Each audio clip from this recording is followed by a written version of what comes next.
They're just plants. You propagate them by seed or by cutting. They need light and water in order to grow.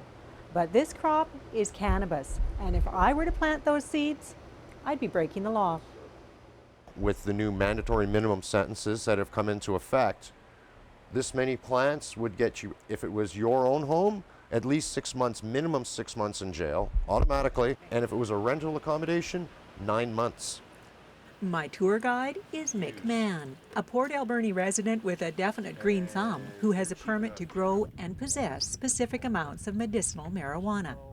This is Burmese, like the ones you were looking at in the other. This one here is about almost 6 weeks into the 8. I'm allowed to grow, use, and possess marijuana for medical purposes personally. My license is known as a PPL, or personal production license. But Mik is more than just a gardener. He is passionate about changing the laws that pertain to marijuana, and to that end, he's become a political activist. It's full-time. Yeah, it's full-time. I have a show I do Mondays on Pot TV. I'm here on the computer every morning, at least, well, for most of the morning till about noon some days. It's a full-time occupation being an activist and trying to get things changed. Hanging posters, hosting his own show, giving interviews, and even writing a book, Mik is tireless in his pursuit of what he sees as a sensible approach to cannabis in BC. What we want to do is bring in the Sensible Policing Act.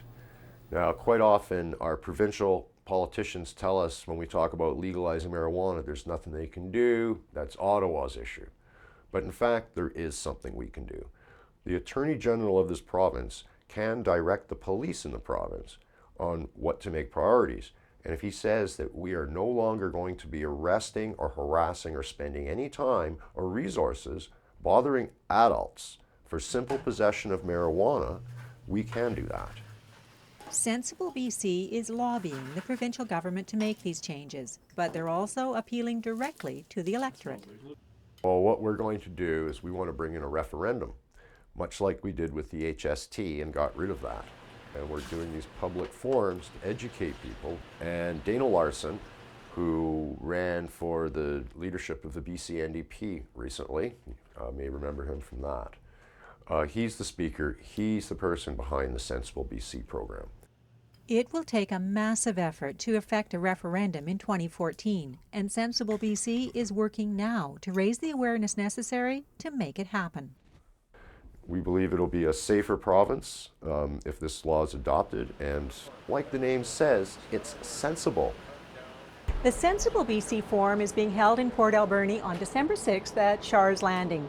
And if you want more information, give Mik a call. He'd love you to show you his operation. In Port Alberni, I'm Nancy Wilmot.